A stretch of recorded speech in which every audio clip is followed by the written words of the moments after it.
All right, Ryan, let's take a look at your golf swing here after our lesson on Sunday and kind of discuss some of the changes we made and why we need to make them and why they'll be beneficial.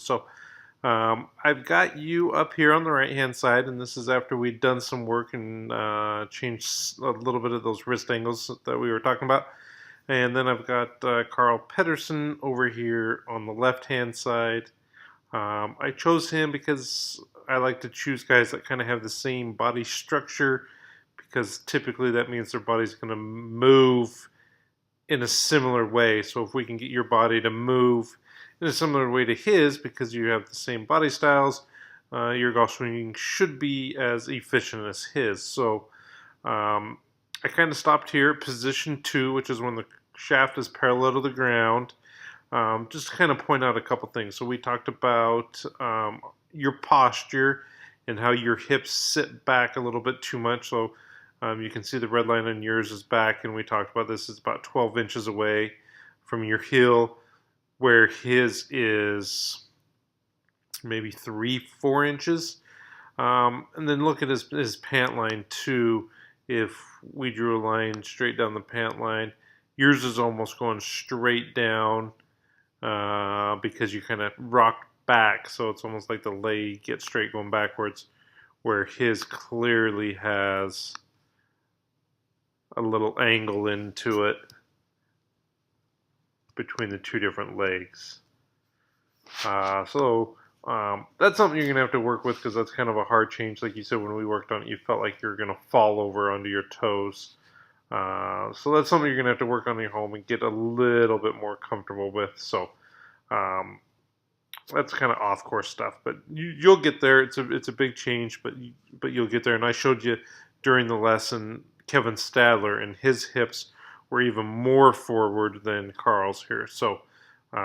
It can be done. You just got to get there. It's a different feeling, so you just got to put yourself through it. But the big reason why I stopped right here at this position is because you can see the difference in the face angles. So right here, yours, the toes pointing up, so the face of the club's up. So basically, it's wide open to that arc. So if we have a shaft plane here, right, that the club's traveling up, it's going to be something like this.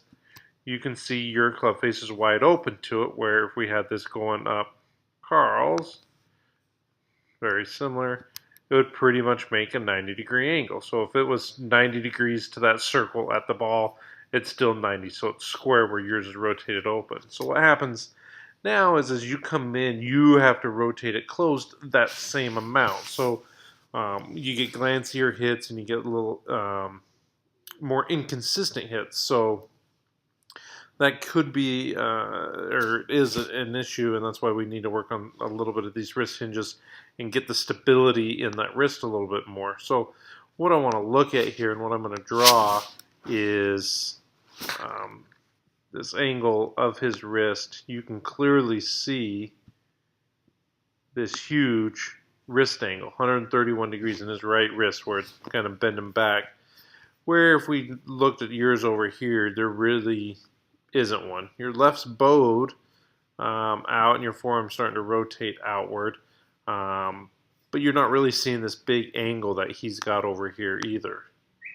And that's what we want to get. We need to get you a little bit more that way. Like I said, if you were pulling a chain or something right there, you would pull it with your right wrist kind of going into extension.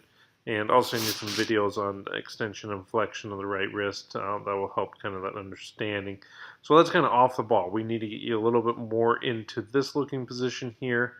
And you'll just get a lot more hit on your ball. Your height will come up. And we'll get rid of those low lefts that you've been hitting a lot of, and they're better now than they have been in the past. The next thing I want to focus on here is we move his swing to the top, Carl's, is watch his right elbow.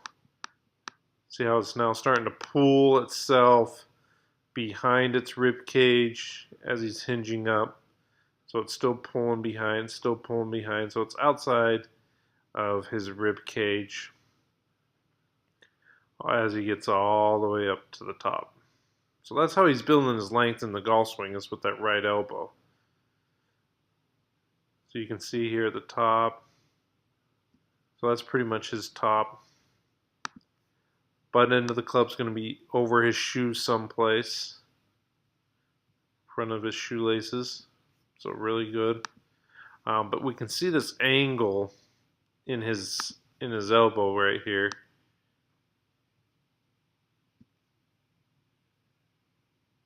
Is really big, almost 40 degrees. So as we watch yours, a little harder to see.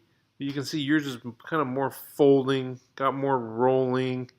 Your left arm's kind of pushing over the top of it, and your right elbow isn't kind of letting the club swing up, right? We're kind of holding it, and that's kind of down. So you can see this big difference.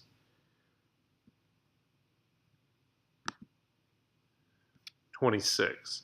So you can see this huge difference you got in your elbow here. This is a lot similar. We would see this with Freddie Couples. He would get the club point maybe a little bit more to the right, but his right elbow would look similar to this too.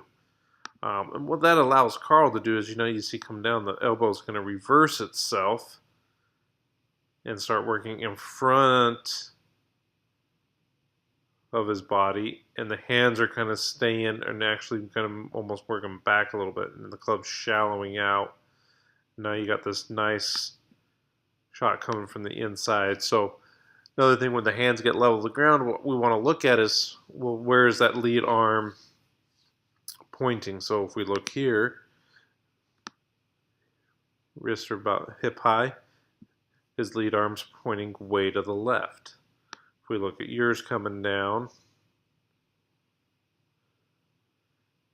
your hands are traveling way to the left, but because your elbow doesn't get in front of you,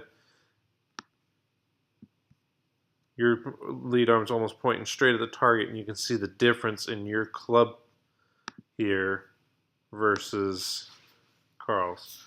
How much steeper yours is and how much shallower his is. So what's really odd and what's going on here is he's got a way more upright lead arm, which would produce a kind of an over-the-top type feeling, or a left bias golf swing, but then he's got a really flat shaft.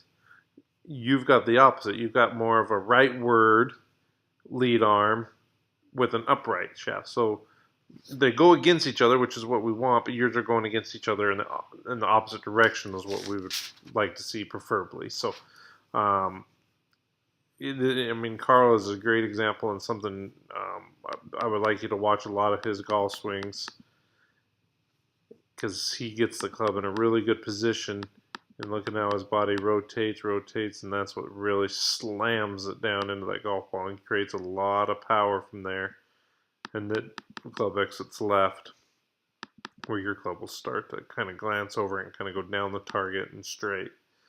So those are just the things, and we talked about this during the lesson, but just clean up, or keep working on those wrist angles a little bit, and then work on that right elbow at the top. And I'll send you a couple videos that'll also correlate with those two things, the wrist angles and then the right elbow, to kind of help you understand that, and then we can keep working on it. But, we're going down the right road, and it's definitely getting better, but we still got a little ways to go, but we'll get you there. So keep up the good work.